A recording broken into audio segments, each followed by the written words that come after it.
If VLC is showing a connection error, don't worry, like in this video, I'll walk you through a simple step-by-step fix so you can get your stream or URL loading properly again. This is one of those issues that can happen for a few different reasons, but the good news is that most of the time it's very easy to solve. Before we jump into VLC, the first thing you want to do is check your internet connection. Make sure your Wi-Fi or Ethernet is working properly, because if your internet is unstable, VLC may not be able to connect to the stream at all. If possible, try loading another website or opening a different online video to confirm that your connection is active.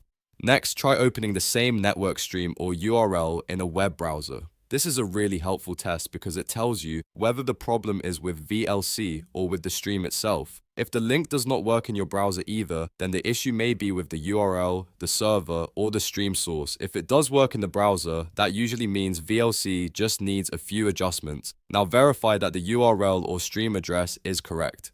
Even a small typo, a missing character, or an outdated link can cause a connection error, so double check the full address carefully and make sure it was copied exactly as provided. If you're using a live stream link, confirm that the source is still active and hasn't changed. Once you've checked those basics, open VLC Media Player. At the top of the screen, click Media, then choose Open Network Stream. This is the option VLC uses when you want to play a video or stream from a web address.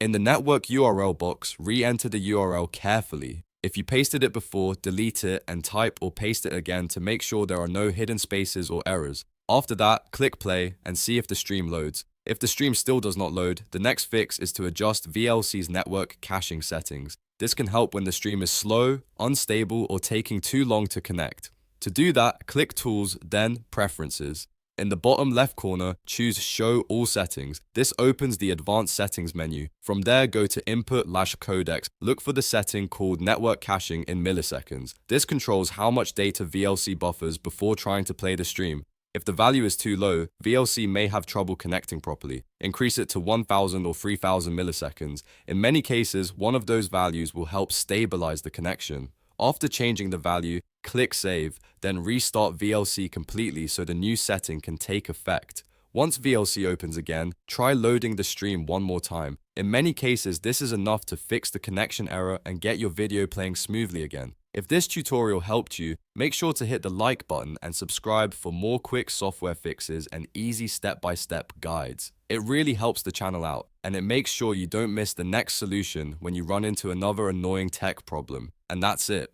You've now checked your internet, verified the stream link, reopened it in VLC, and adjusted the network caching if needed. If you still have trouble after this, the issue may be with the stream source itself, but for most users, these steps will solve the VLC connection error fast. Thanks for watching, and I'll see you in the next one.